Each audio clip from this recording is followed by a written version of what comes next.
Bonjour et bienvenue sur Tandem TV. Aujourd'hui, j'ai le plaisir de recevoir dans Art Connection, Yakov Korda. Bonjour. Bonjour. Merci infiniment d'avoir accepté mon invitation. Avec plaisir. Yakov Korda vient de Corse.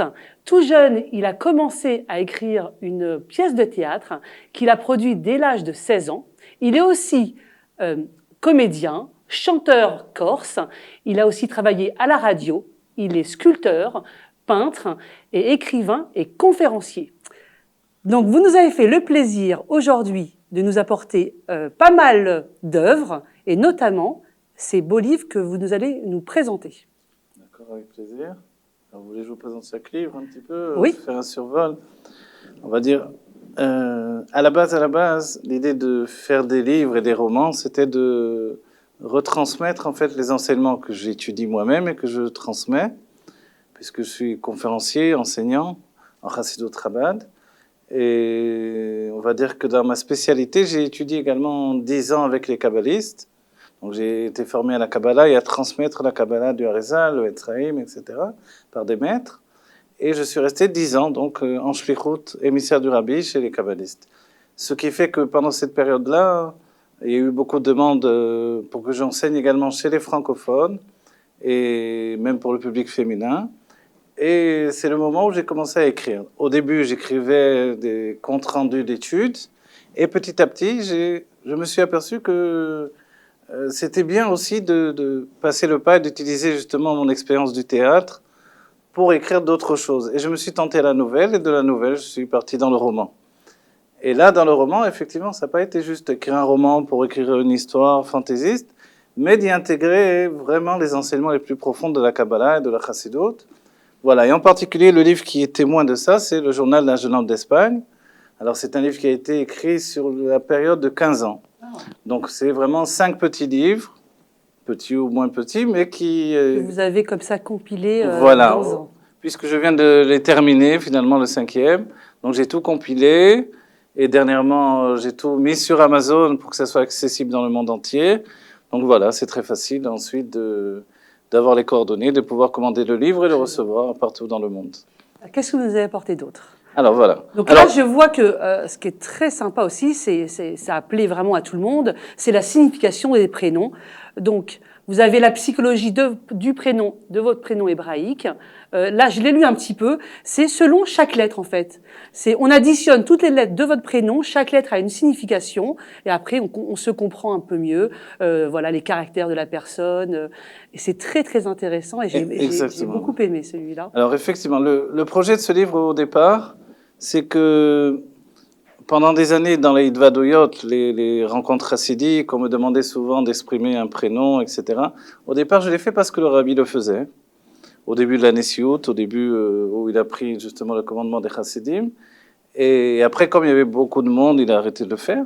Mais du fait que le rabbi l'ait fait, je me suis dit qu'il y a quand même une shlichut, quelque chose d'important. Et en étudiant beaucoup sur le sujet, j'ai découvert qu'effectivement, c'était une aide pour l'éducation, pour la psychologie, pour oui, surtout la vie entière. C'est qu'on soit religieux ou pas, ça attire tout le monde parce que après quand on connaît vraiment la signification des prénoms avant de donner un prénom à un bébé, vraiment c'est un livre intéressant à voir parce que comme ça on peut éviter quelques erreurs. Voilà, effectivement. Donc depuis que j'ai sorti ce livre, alors effectivement des jeunes couples me téléphonent et m'envoient des WhatsApp pour me demander, voilà, on va appeler notre enfant comme ça et comme ça. Qu'est-ce que vous en pensez? Voilà. Et des fois, c'est vrai que c'est bien qu'on m'ait demandé. Donc, même si les parents ont ce qui dit le roi Kodesh, l'Esprit Saint, dans le monde moderne, on est perturbé quelquefois. Donc, des fois, c'est des noms un peu improbables, on va dire, et lourds de conséquences pour l'enfant quand il va grandir. Donc, j'essaie de limiter les dégâts. Et puis, le livre, c'est pas un livre où on voit tous les prénoms, mais c'est une méthode d'analyse du prénom par l'écriture hébraïque, même si on prend un nom loisir, c'est-à-dire Françoise, Jean-Claude, du moment qu'on l'écrit en hébreu, on peut l'analyser. Et ce qui est formidable, c'est également les périodes de l'enfance, l'adolescence et l'adulte. On peut également appréhender le futur de l'enfant et l'aider et mieux le comprendre. Voilà, Grâce à ça, mieux le comprendre. et ça peut vraiment aider énormément parce que parfois on n'arrive pas à les comprendre, surtout au moment de l'adolescence. Exactement. Et voilà, ça peut aider de nombreuses personnes. Donc voilà, je le remontre. Voilà. Qu'est-ce que vous avez d'autre Alors, j'ai pas mal de choses, effectivement. Dans les romans que j'ai écrits dernièrement, j'ai écrit ce roman-là, qui s'appelle Le Faubourg des âmes. Le Faubourg des âmes, c'est parti sur une idée que j'ai vue dans un article qui était rédigé en hébreu, où il était écrit là-bas que selon la mécanique quantique, les chercheurs ont découvert que les consciences qui habitaient les corps, au moment de après la mort, après la vie, d'une manière plus positive, ces consciences n'ont pas disparu, elles se trouvent dans l'espace. C'était pour eux un peu une preuve de l'existence de la conscience. Le mot âme n'était pas réellement évoqué, et tout le livre est basé sur cette idée-là, c'est-à-dire un chercheur qui non seulement va dans ce sens-là de découvrir les consciences, mais veut même les capturer.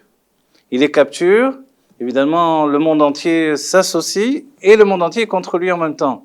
Parce que dans l'idée que peut-être il a capturé son grand-père, son arrière-grand-père, etc. Vous voyez, des gens proches, finalement. Et puis l'idée même de pouvoir dire ce sont des âmes et non pas des consciences, c'est déjà un grand pas. Et dans l'histoire de ce livre-là, on lui adjoint une collaboratrice qui est une jeune juive. Et c'est toute une histoire qui bascule avec une idée de recherche sur les jumelles, les sœurs jumelles et les transmissions de pensée. Et c'est un livre qui va justement comme un lien établi entre le monde spirituel et le monde matériel par le biais de la science. Voilà. Donc encore toute une histoire avec la Kabbalah. Voilà, également. C'est ma mission, on va dire, dans l'écriture. Un livre plus personnel, c'est celui-là qui s'appelle Fidol. Alors Fidol, on dit, qu'est-ce que ça veut dire ? C'est corse. Voilà, Fidol c'est en corse. Et ça veut dire, Fidol c'est mon enfant. Voilà. Donc c'est comme ça que ma mère m'appelait, Fidol. Et puis, ce livre-là, je l'ai écrit au moment où on est retourné en Shlichut en Corse avec ma famille et puis ma petite famille. Et puis on est arrivé là-bas et forcément, quand on revient en arrière, on se confronte aux différences, de revoir le passé, de retrouver la famille. Et puis, de retrouver les gens que vous avez laissés des années avant, comment ils ont évolué, comment vous avez évolué. Exactement, les gens. Nous, on est habitués en Israël d'accueillir les gens du monde entier, de toutes les facettes, etc. Et là, vous avez été, comment là, vous avez été reçus ? Voilà, quand je retourne en Corse, évidemment, c'était pas toujours facile pour chacun. Mitigé, quoi. Mitigé également, effectivement. Et on va dire que dans le livre, j'en parle avec beaucoup d'humour. Et c'est aussi un livre de voyage avec la beauté de la Corse, avec un endroit qui est quand même un endroit sauvage, un endroit où j'ai des racines qui m'ont propulsé vers la Kabbalah. Vous voyez, donc il y a quelque chose d'extraordinaire dans cet endroit-là. Il faut dire que, par exemple, en été, il y a des milliers de Juifs qui arrivent là-bas. Moi, j'y étais cet été, c'est justement à Porto Vecchio, voilà, et c'était magnifique, mais c'est vrai que c'est un chamboulement pour cette île pendant voilà, pendant la période d'été, voilà, tous les Tunisiens de Paris arrivent, c'est la grande fête, c'est magnifique. Mais en hiver aussi, il y a des Juifs. Et on dit jusqu'à un tel degré que 30% des Corses sont des Juifs assimilés. Voilà. Ah, bon bah. Donc voilà, dans ce pays, c'est assez particulier. Et puis, voilà, j'ai voulu en parler avec, comme je dis, beaucoup d'humour, aussi autour de ma famille, autour de vraiment toutes les racines de ma famille, etc. Et aussi avoir un point de vue sur mon expérience dans le monde de la Kabbalah, les rencontres que j'ai faites, etc. Donc voilà, tout ça c'est un peu... tout mélanger pour faire des très beaux Voilà, tout mélanger avec une sorte d'harmonie d'un présent confronté à une Corse qui est pas toujours telle qu'elle était auparavant. Voilà. Le monde change. Le monde change, effectivement. Voilà. Bon, là, j'ai beaucoup de livres en vérité. Ouais, de toute façon, voilà. À la fin de l'émission, on montrera où est-ce qu'on peut trouver toutes vos belles œuvres écrites. Et puis donc aussi, vous êtes conférencier parce que vous êtes rabbin et vous donnez, comme vous l'avez dit tout à l'heure, de nombreux cours, aussi bien à tout public, dans tout Israël. Et vous avez aussi une chaîne YouTube. Oui, effectivement. Donc c'est facile. Yaakov Korda. YAACOV, Korda, et puis là, il y a beaucoup d'abonnés déjà, grâce à Dieu, et ça grandit. Ce ne sont pas des sujets populaires, c'est-à-dire ce sont des sujets qui sont abordés, des parachutes de la vie de tous les jours, de la psychologie, de la Géoula, mais en même temps, c'est abordé par le biais de la Kabbalah et de la Chassidut dans son niveau le plus élevé. C'est pour ça c'est un grand miracle qui est déjà Autant de monde. voilà, comme ça. autant d'abonnés, etc. Parce que c'est pas la grande porte de tout public. Et finalement, on voit que chacun Les gens y arrive. accrochent. Les gens accrochent parce que on leur donne pas une Torah de Règles et strictes. voilà, on lui donne vraiment une Torah libérée, qui est une analyse profonde selon l'intellect, dans la ligne de la Chassidut Chabad, vraiment, où la Torah veut aborder les sujets les plus élevés de manière Très simple et très simple, psychologique et ouverte à la fois. Voilà, donc c'est le but. Aussi vraiment de transmettre les grands enseignements de la Kabbalah à la portée de chacun. Ça a été vraiment le derrière, le chemin que j'ai pris. Pour résumer, je dirais que moi-même, j'ai beaucoup travaillé à la recherche de ce qu'on ne m'a pas donné gratuitement. Donc ça a été des années de travail. parce que vous avez étudié à Jérusalem pendant combien d'années? J'ai étudié à Jérusalem pendant beaucoup d'années, mais disons que dans la période où j'étais avec les Kabbalistes, c'était 10 années, et vraiment dans un collège de Raché Yeshivot de la Kabbalah. Donc là, c'était l'accès à tous les livres de la Kabbalah. Donc c'est dans cette branche-là que je me suis fixé, on va dire. Et comme j'ai dit au début, donc, dans la Kabbalah, ça veut dire recevoir. Donc j'ai reçu d'un maître qui m'a formé à enseigner le Etzraïm. Donc ça a été ma première mission, on va dire, d'enseigner le Etzraïm. C'est à votre tour maintenant Voilà, d'apporter aux autres ce que vous voilà. avez reçu. Voilà, exactement. Et comme le dit le Hari Akadosh, il y a des âmes qui sont de ce côté-là ou des âmes qui sont de ce côté-là, c'est-à-dire plus dans la Torah de Halakha, plus dans la Torah de... Il en faut pour tout le monde. Voilà, il en faut pour tout le monde. Et bien sûr, on doit étudier beaucoup l'Halakha, on doit étudier la Gemara, mais cette Torah-là nous vivifie et nous entraîne vers la Géoula. Et ça, c'est important. Voilà, c'est mon message. À travers mes livres, à travers mes cours.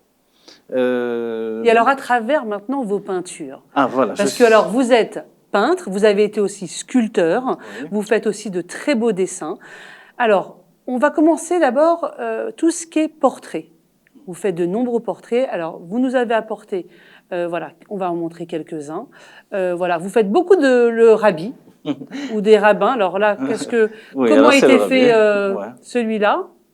Alors, je vais vous dire. Ce travail-là sur le rabbi, c'est un des derniers travaux que j'ai fait. Donc, évidemment, c'est d'après les photos. Je n'ai pas fait poser le rabbi pour moi. Celui-là est particulier parce que j'ai utilisé une technique, un renouveau dans ma technique. Alors déjà, quel est le matériel que vous utilisez? Là, c'est sur du papier. D'accord, du papier. Et qui est encollé sur... alors, du papier. Alors, c'est ça ce que je veux vous dire. Alors, c'est du pastel, c'est de l'acrylique? Non. Alors, c'est de l'acrylique. Il y a uniquement du blanc d'acrylique. Et pour le reste, j'ai utilisé des couleurs à l'aquarelle. Voilà, c'est pas utilisé de cette manière-là d'habitude. C'est-à-dire que la seule couleur que l'on voit dans ce tableau-là, je vais le remonter pour qu'on comprenne, c'est uniquement en fait du blanc. Même le noir que l'on voit, c'est du blanc.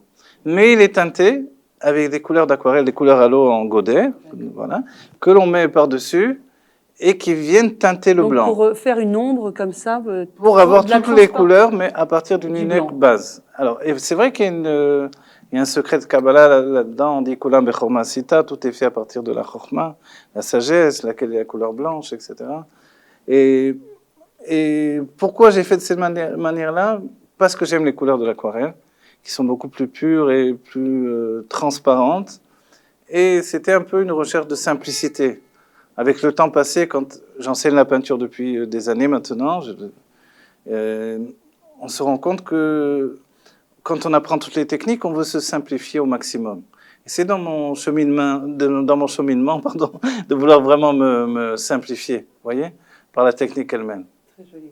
Et alors, ce qui est incroyable et ce qui est très dur, parce que c'est vrai que faire des tableaux, des dessins d'après photo, ce qui est important, c'est de rendre l'âme au regard, que ça soit pas vraiment comme une photo glaciale, vous voyez.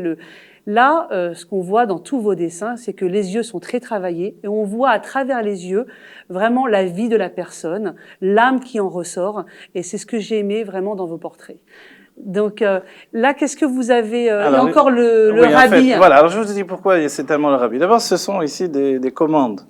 J'ai travaillé avec des galeries beaucoup.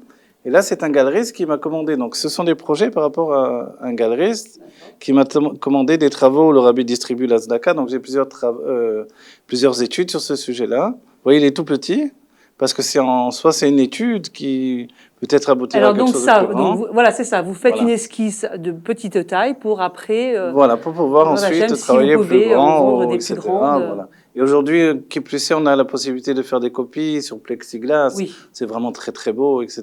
Oui, avec très beau et surtout d'une très bonne qualité. Voilà, Donc, d'une très bonne qualité. ça Donc, vous pouvez l'agrandir sans problème quand c'est bien scanné, il n'y a aucun problème. voilà, exactement. Là, c'est à nouveau la même technique que j'ai mis au point dernièrement, donc, c'est-à-dire le fait de travailler. Alors là encore sur une base voilà, de blanc. De blanc uniquement, que je teinte ensuite avec l'aquarelle. Voilà. Très bien. C'est nouveau. Auparavant, je faisais pas de cette manière-là. Et alors là, donc, là, c'est plus, j'ai l'impression de voir plus de la BD. Je sais que vous avez fait de la BD en France. Oui. Vous avez travaillé, donc, voilà, c'est vrai qu'on peut voir un héros de bande dessinée, là. Alors, c'est vrai que j'ai commencé avec la bande dessinée, le dessin publicitaire. J'étais dessinateur publicitaire, très jeune. Et ensuite, je suis parti à Paris, travailler dans la bande dessinée, un peu dans le café-théâtre également. Et justement, dans cette période où j'ai travaillé de cette manière-là, comme vous le voyez, c'est un support, c'est directement peint sur le support là. C'est une idée de sortir de la toile. Dans le monde moderne, on cherche beaucoup du bois, des cils, des supports de toutes sortes. Moi, je travaille sur l'aluminium. Ah voilà, l'aluminium, formidable. Donc, ici, sortir de la toile et trouver un carton, c'est vous savez, une sorte de contreplaqué que l'on utilise également pour les meubles. Et là, c'est la peinture à l'acrylique. Et le dessin de base est au stylo. Parce que j'utilise beaucoup le dessin au stylo. Oui, comme ça, au moins, il y a le contour qui est bien ancré. Et comme ça, la peinture peut rester à l'intérieur. Exactement. Donc ensuite, on travaille la peinture. Et comme la matière elle-même, elle est assez lisse, ça donne une peinture qui glisse et qui a des aspects très modernes. Oui, mais c'est sympa parce qu'en fait, justement, il y a un dégradé de bleu, un dégradé de marron noir. Et ça a fait un effet très moderne. Voilà, effectivement. Donc c'est une recherche moderne avec des personnages jeunes, modernes, etc. Et c'est un peu une manière de dire que, en étant religieux, en étant orthodoxe, on aime la vie, on aime la jeunesse, on aime le monde autour et on ne fait pas de différence entre... Et donc vous ne faites pas que des thèmes religieux. Exactement. Alors justement, pas que des thèmes religieux, nous avons aussi des portraits de femmes que vous faites, voilà. Donc par exemple, celui que vous nous avez fait le plaisir d'apporter sur le plateau, une femme avec des couleurs chaudes, voilà, c'est une femme donc qui amène le Shabbat. Voilà, en fait, alors il faut dire que le tableau est plus grand. Je l'ai replié pour l'émission spécifiquement. Donc voilà, là on voit la challah, le vin, cette femme qui a un très beau visage. Alors le sujet c'est Image el Shabbat, tout le monde connaît ça dans les Gannes en Israël. C'est-à-dire, donc on apprend les petites filles à leur faire la Ima de Shabbat. Donc c'est la maîtresse de maison, habillée pour le Shabbat. Moi, j'habite à Natania, à côté de Kriyat Sand. C'est là-bas, donc les gens... C'est un peu le décor, la perruque avec un foulard par-dessus, des petits tabliers. C'est très, très joli. Et je l'ai traité d'une manière extrêmement moderne. Si bien que le dessin est au feutre et les couleurs sont vraiment lâchées au maximum et tout est vraiment donc de l'acrylique. Et alors, donc, vous avez vraiment fait... On va voir plein de tableaux à vous de femmes différentes. Vous avez fait aussi, voilà, vous nous avez amené un petit tableau encore avec un portrait de femme. Voilà. Et vous avez fait aussi pas mal de rabbins et d'hommes religieux. Oui. Et là, encore une fois, avec cette puissance que vous mettez vraiment dans la réalisation de ce portrait où vraiment on voit la vie de cette personne. Il y a Baba Salé, il y a encore cet homme avec ce fond jaune qui est incroyable. Voilà. Ici, c'est le rabbi réel, le rabbi précédent. Et voilà. On voit vraiment cette force. On sent la force dans cette personne et la vie qu'ils ont eue. Vraiment, vous avez pu projeter dans vos tableaux cette force et je trouve que c'est vraiment admirable parce que on a envie de rentrer dedans et de connaître cette personne. Et vraiment, je trouve que ces portraits sont magnifiques, vraiment. Alors, pour dire également, pour parler du fait de peindre des femmes, je dois dire que des années entières, j'ai travaillé avec des galeries qui travaillaient le judaïka. Et dans ce monde du judaïka, on ne peint pas de femmes, justement. Et à un moment, je me suis dit, quand même, c'est dommage, si la femme est sniout, pourquoi ne pas la peindre? Oui. C'est pas quand même tabou. Surtout que ce que vous faites, c'est magnifique. Voilà, donc en fait, c'est l'idée. Et je me suis dit, non, je veux les peindre, comme on voit ici, donc. Mais justement, une femme sniout, c'est tellement comme le Rabbi a dit, la femme religieuse doit être belle pour donner envie aux autres femmes De l'être aussi. de l'être aussi. Donc en fait, c'est cette idée-là de montrer la pureté de la femme, de montrer que L'exemple, comme ça. c'est pas juste un corps, c'est une spiritualité, c'est une âme, c'est cet état d'esprit-là que j'ai voulu peindre dans mes tableaux. Voilà, donc ça m'a semblé important. Et alors, vous faites aussi quelques paysages, Oui, que vraiment avec des arbres magnifiques, des paysages, toujours dans beaucoup de paysages avec la nature ocre, beaucoup de vert aussi, et c'est vrai que on a encore envie, une fois, de s'y plonger. Alors, certains grands peintres ont dit j'aimerais bien faire des paysages dans lesquels on a envie de rentrer. Donc c'est vrai que c'est l'idée. J'ai été pendant une période peintre de paysages pour la galerie Mayanot de Jérusalem. Et donc vraiment j'ai fait beaucoup de paysages à cette époque-là. Et j'ai étudié donc la Kabbalah à Karem. Et j'avais abandonné la peinture. Et j'ai étudié une sikha du Rabbi, où le Rabbi dit que quand Dieu vous donne un don, il faut le servir avec ce don également. C'est là où je me suis remis à la peinture. Et la première chose que j'ai peint, c'est de prendre un tableau, un petit chevalet, et de partir dans vous le... êtes parti au lieu... Voilà. À Karem, où vraiment c'est entouré d'une forêt magnifique. Je suis parti dans les champs. Et à la fin du collège, vite, je partais peindre à l'extérieur. Et comme c'était à proximité de l'Ashkia, c'est-à-dire du tomber du coucher du soleil, il fallait peindre extrêmement rapidement. Et voilà. Et ces tableaux-là, de cette période-là, je les ai vendus à la galerie, donc voilà, qui elle-même les a vendus à des personnes. Et donc c'est ma période paysagiste, on va dire. Mais au départ, c'est vrai que je suis plus un peintre d'atelier. Il y a les peintres d'atelier, les peintres de paysage. Je suis plus un peintre d'atelier à la recherche de techniques, etc. Dans le paysage, on se confronte à la beauté d'Hachem. On est un petit peu désarmé en vérité. C'est tellement immense, c'est tellement beau.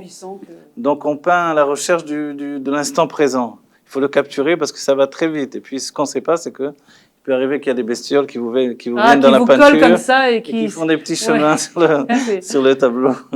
Voilà. Très bien. Et alors, quels sont pour le futur vos projets ? Alors, pour le futur, nos projets, évidemment, il y a des livres qui sont en chemin, beaucoup de livres que je dois donner d'aboutir.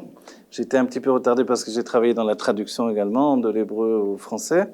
Et puis, un projet essentiel dans le temps proche, on va dire, c'est... Le 26 décembre, vous avez un rendez-vous à Tel Aviv. Exactement, bravo. Voilà, c'est alors, donc, à la Viso internationale à Tel Aviv, le 26 décembre, où exactement? Quelle est l'adresse exacte? Alors, l'adresse exacte, c'est à la Viso 30 David Ameller à Tel Aviv. Très bien. Voilà.